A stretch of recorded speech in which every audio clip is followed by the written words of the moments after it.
Prepare for the loading screen. That will be your mind exploding from amazing gaming news. Are you expecting this? I bet you're not. Oh, let's do this.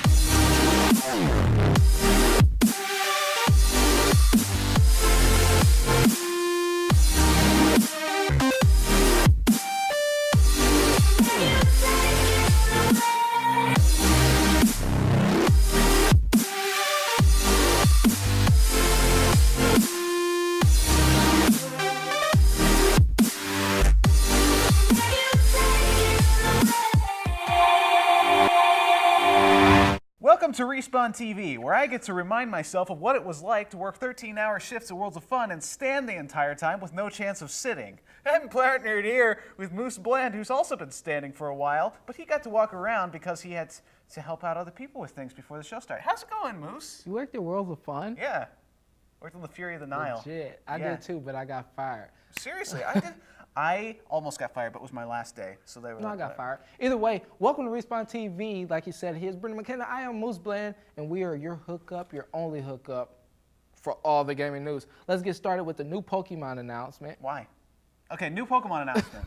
Diancie, Pokemon number 719, which is going to be released with the upcoming Pokemon movie. Now it's going to be a rock fairy type, even though the movie would imply it's a bug type. But Cocoon of Destruction, which we at first thought was Cuckoo of Destruction, is going to be released with the Pokemon as they always do with those new Pokemon there. So it's going to be exciting, and it's going to be all the more difficult for you to get new Pokemon, especially since apparently they're going to make it so you can't trade Pokemon you get from events between and you get games. what they have now, what, 719? 719 Pokemon, which I said like 30 seconds ago, yeah. Yeah, okay. Yeah, remember when there was just 151 plus unknown, missing no, I mean? Yeah, Yeah. times are changing, I tell you. Oh man, I am such a nostalgia. Bob Dylan. Moving on, the Watch Dogs finally announced the release date for all of the consoles except for the Wii U, and there were actually concerns raised over whether or not it will be a Wii U release. So basically when they say all consoles, they mean the Xbox and the PlayStation. The good ones. You know, I'm not even going to Let's just forget that that's the only console I bought. Sounds like a personal problem. I'm going to beat you. But wasn't there like almost a scam with, or so they thought with GameStop, a marketing issue, which I don't know where I'm getting at with this. Help me out here. Oh, you're having a moment? I'm having a moment. Because either way, there was with the nostalgia of Pokemon, you continue your thought. I'm going to say my thought after you're done. Okay. Well, apparently there's a marketing scandal. From what I hear, I could be clearly wrong on this or just plain cloudy wrong. So do your research and let us know if we're messing up here. But there was a marketing type of issue or glitch in which GameStop actually said that it would be on the Wii U. They acted like this game was going to be real nice and be on everything, but they were wrong, and they're actually being real mean about it and not putting it on the console that I would like it on. Nintendo Wii makes cartoony games. And I like cartoony games. I've been playing Wind Waker like, HD for the past weekend. Are you mocking? No, not make them mocking cartoony. Nintendo? But when we're talking about next generation games with these beautiful graphics, they find a way to make it look goofy. NFL, Madden, they make the shoulder pads extremely big. This is not a fun house. Madden wasn't good. Well, soon enough, granted, if you start making things look more realistic, eventually you'll hit the uncanny valley and everything will get creepy. Everything's already creepy. Well, that's only if you're looking at the real world as the real world actually is. Moving on. Takeaways from the PlayStation event. There was a PlayStation event in which they handed out PS Vita Slim version. They didn't hand those out. They were just announced. Yeah, PS Vita Slim. Imagine that if you went to an event and they're like, here's your free PS Vita Slim, which we just announced. Anyway, there was Borderlands 2 with some DLC released for the Vita. There's a lot of DLC for Borderlands 2, isn't it? Yep. Yeah, but I've heard that people don't usually go back to Borderlands 2 because it's kind of a one-off type thing. They finish the game. A lot of films and games. They finish the game and then they don't really come back to it. So what's the point of the DLC? But hey, it's nice that they're keeping the content up to date. That's just better for a multiplayer game. Well, yeah, but if you were here before when Brendan was going really angrily at the PS Vita for being so obsolete, and at this point, despite what I may have said in the past, I do agree with him. for the PS Vita, like you said earlier. Actually, you reversed that. You said it was obsolete. I was like, what? well, and then you were like, yeah. And I was well, like, oh. I still feel the same then. Okay, yeah. Either way, The opinions are still there. it's just so obsolete, and apparently they're keeping their neck above water, which makes them, I guess, okay. And if they're still being able to bring all of this content to that gaming console or handheld gaming console, then, I mean, why not? But at the same time, you know, It's as they say at the PlayStation event, it's an essential thing to get your PS Vita Slim. It's like getting the iPad 2 and you get a PS Vita that's like, oh, here's the new iPad 2.1. It has the 1 millimeter slimmer frame. I think it's just a popularity thing, especially if you have a PS4 and a PS3. You're able to hook those up, but why would you want it on the go if you can just play it at home? But it's kind of riding the trends.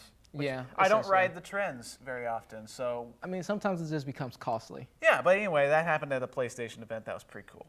Moving on to Evolve, which is from the creators of Left 4 Dead. And if you don't remember Left 4 Dead, it was almost like a cult following. It's a beautiful game. It's so simple, but the best part about it is that you can play it and it's mindless shooting of zombies. But however, Evolve is the next big sci-fi shooter, which I don't know. I'm hoping that it kind of brings some of those Left 4 Dead and Left 4 Dead 2 qualities. It has a hunter feature. There are different hunters you can play as that each have unique items and abilities, and they're all going to be implemented in the game in different ways. So it sounds kind of like a class-based. I guess it's, I don't know. I guess I'm not sure if it's even multiplayer or single player, really, but I just only can think about the type of abilities that they will bring to the game, which would be, you know, instinct to hear or see something that's not there, or I don't know, fly. I don't know. I'm guessing they're probably going to keep it realistic or not. I don't know. We don't know where we're going with this. Who knows? It might even provide some nice memories, like how you saw your partner on Left 4 Dead, and then there was a boomer right next to him, and you shot it on purpose just to get him in trouble. Maybe they could follow up Left 4 Dead and Left 4 Dead 2 with this. I don't know. Maybe that every game.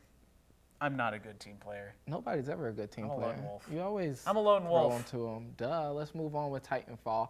It is the upcoming first-person shooter for all next-generation gaming I got some money consoles. to blow. And you can fight online with multiplayer-only matches. So like you said, you can't have bots because you don't like to fight people face-to-face. But you can have bots because you fight mech style inside giant robots. Well, you just proved me wrong, so you can hide behind. You can get inside a giant robot and beat other people up with giant robots, but you can't fight robots. Because there's no offline bots allowed. And what Brendan was actually angry over is that it won over 60 awards at E3 2013, which happened when? That was last year. But what I'm actually angry about is the fact that there are giant mechs in this game, but they haven't brought back Megas XLR on Cartoon Network yet. That's been several years, and they keep bringing out mechs. No, you don't even know the show. I actually do. You do? Yeah. Need to bring that show back. Well, you cannot make like a ad claim for Cartoon Network. I'm not making an ad claim. I'm not affiliated. I'm just going to say now, I'm not affiliated with Cartoon Network or anything about Cartoon Network. I just love Megas XLR where they press the big red button and it makes robots beat each other up. I'm not going to be sponsored. Anyway, we got a break coming up. Let's go to the break. Thanks for watching. You're watching Respawn TV. Come on back. No, that is not what we mean by break. But we'll see you back right here. Brendan McKenna, Moose Bland. Breaking bones. That's not what it means at all.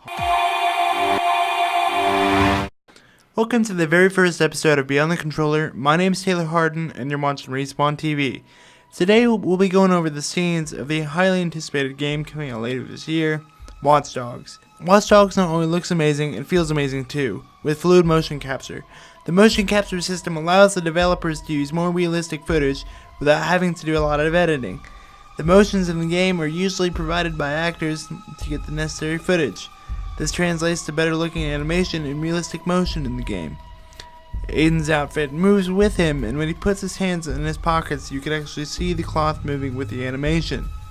Development for the game began sometime in 2009, after the initial specifications for a different game focused on driving, potentially in the Driver franchise, were scrapped with certain parts of that project repurposed into material for Watch Dogs. A new engine for the game called Disrupt was built at Ubisoft Montreal specifically for the game, which is fine-tuned to handle complex physics and emergent systems and model physical forces such as wind and water accurately. Ubisoft Montreal's creative director Jonathan Morin said of the game's use of information as a plot point, and how it allows players to control the entire city through its hacking mechanics as beyond the limits of today's open world games. Lead designer Danny Belanger said the concept of a smart city led the designers to the idea of connecting everything and incorporating it into gameplay. A team of over 130 employees worked on the game 1 year. Currently, over 600 employees and a total of 6 home studios are working on Watch Dogs. Ubisoft Reflections, best known as its work on the Driver series, contributed on certain elements of the game. That's all for Beyond the Controller. You're watching Respawn TV, and I'm Taylor Hard.